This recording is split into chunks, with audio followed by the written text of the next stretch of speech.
Bienvenue les amis, bienvenue dans cette nouvelle vidéo aujourd'hui. Dans cette vidéo, je vous propose encore une autre bourse d'études entièrement financée en Belgique. Alors, cette fois-ci, c'est uniquement pour le sigle master. Donc, désolé pour les étudiants en cycle licence, c'est vraiment que les bourses en cycle licence se font un peu rares en fait. Mais j'ai fait pratiquement, je crois, 6 à 7 vidéos sur la chaîne à propos des bourses d'études pour le sigle licence. Donc, allez regarder ces différentes vidéos. Alors, cette vidéo s'adresse principalement à ces différents étudiants qui ont déjà obtenu la licence, mais qui aimeraient aller poursuivre le sigle master d'un pays étranger, donc ailleurs en fait. Alors, aujourd'hui, je vous propose une bourse d'études entièrement financée en Belgique. C'est en fait, voici le nom de la bourse d'études Vli en Belgique. Je ne sais pas comment lire ça. Bon, débrouillez-vous pour lire. Alors, on dit date limite, c'est de février à mars. Donc, il y a encore le temps pour pouvoir postuler les amis. Donc, la bourse est déjà ouverte et fermera de février à mars, dépendamment du programme à laquelle vous allez postuler. Alors, le niveau master, financement entièrement financé, nombre de bourses 180, donc il y aura 180 boursiers, ouvert à 32 pays spécifiques. On va voir les différents pays en bas. Juste, on va descendre en fait, consulter les différentes informations. Alors, comme on disait tout à l'heure, la date limite, c'est le février à mars 2023. Niveau master, comme financement complètement financé, etc. Alors, on va directement lire les différents avantages de la bourse. Une allocation de 1150 euros par mois dont vous allez bénéficier en tant que boursier. Les frais de voyage indirects 150 euros paiement unique.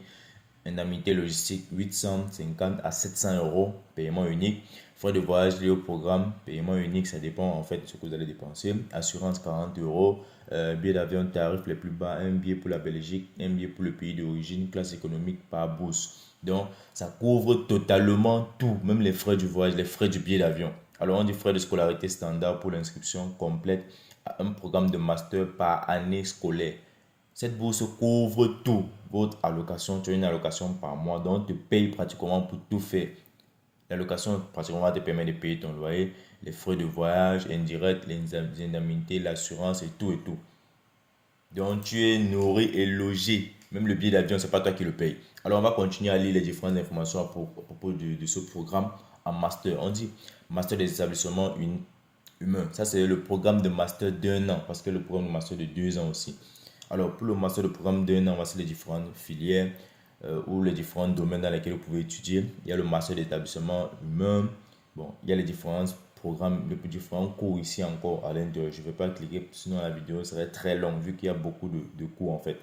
Alors, il y a le master de l'établissement humain, master en anthropologie culturelle et des études. Si vous voulez le lien de cette bourse, juste faites-le moi savoir dans la partie commentaire et je vous enverrai le lien.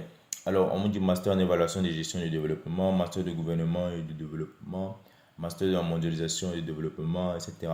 Donc, ça, ce sont les différents masters d'un an. Alors, maintenant, voici le programme de master de 2 ans.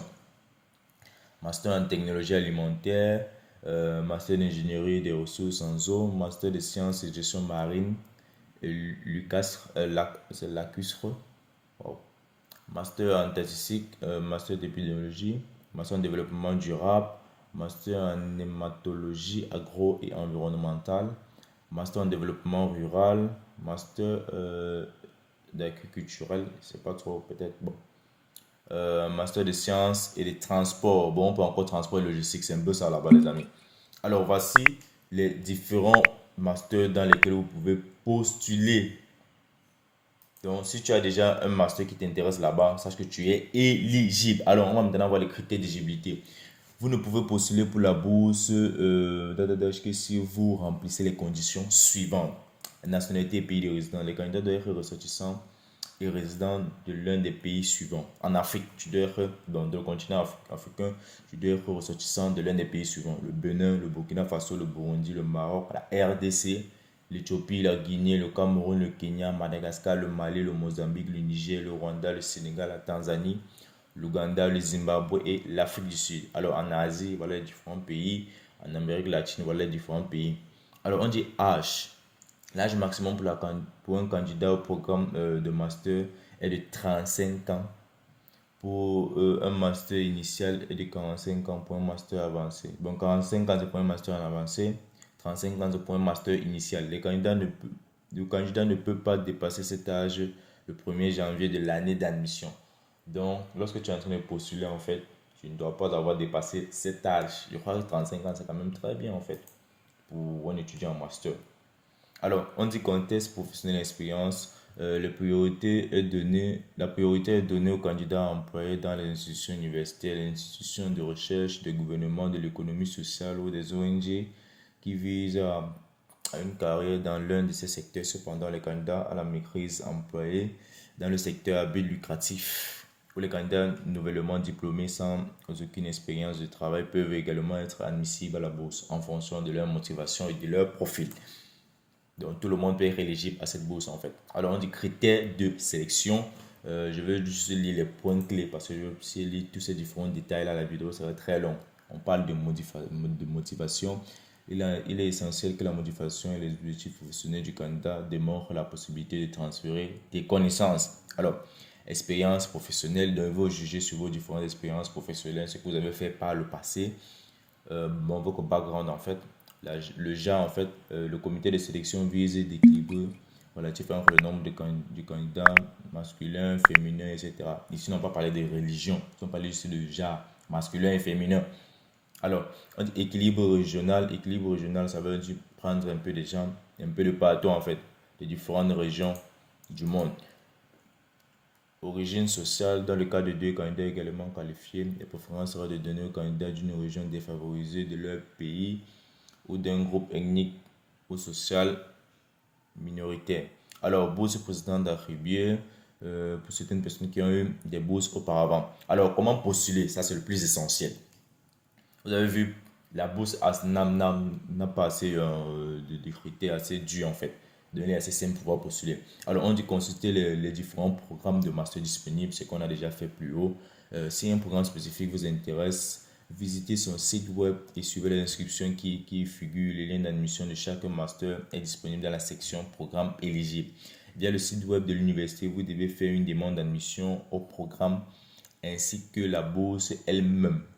Lorsque vous postulez pour le programme, assurez-vous de mentionner que vous postulez aussi pour la bourse. Donc, vous devez faire une demande d'admission et une demande aussi pour la bourse en même temps. Ne postulez pas pour plus d'un programme de master.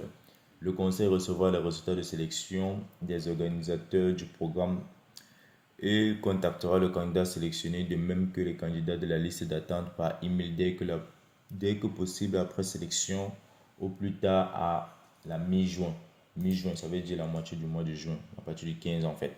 Alors, donc voilà les différentes informations à propos de cette bourse. Comment postuler? C'est juste simple, on passe sur le site officiel. Et comme ils ont dit, vous partez sur chaque programme, vous cliquez. En fonction du programme, il y a une université où vous allez postuler en fait. Donc, vous allez postuler d'abord pour une admission et ensuite postuler encore pour la bourse d'études. Donc, les amis, je crois cette vidéo tend déjà à sa fin. Ici, là, c'est en fait pour, ce sont les différents éléments. On dit what are the scholarship selection criteria.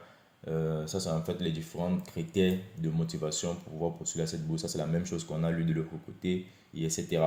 Alors, les amis, cette page déjà en anglais. Si vous voulez, il peut la traduire en français pour vous. Mais ça dit pratiquement la même chose qu'on a lu de l'autre côté. Donc, voilà, c'est la bourse d'études pour le programme master. Et voilà les différentes informations. Mais ici, c'est encore plus détaillé. Alors, les amis, je crois bien, je vais arrêter la vidéo à ce niveau. Sinon, la vidéo serait très longue et ça, c'est pas mon objectif. Alors, si tu as aimé ce contenu, moi, c'est franc pour la petite de la chaîne étudiant Chip du Nord, pour aussi la page Facebook étudiant Chip du Nord. Tu me différentes on parle principalement de l'étude à l'étranger et tout ce qui vous permet d'augmenter vos différentes connaissances sur le monde extérieur. Alors, si tu as aimé cette vidéo, n'hésite pas à la liker et à la partager au maximum. Sur ce, on se donne rendez-vous dans une nouvelle vidéo sur une autre thématique. Bye.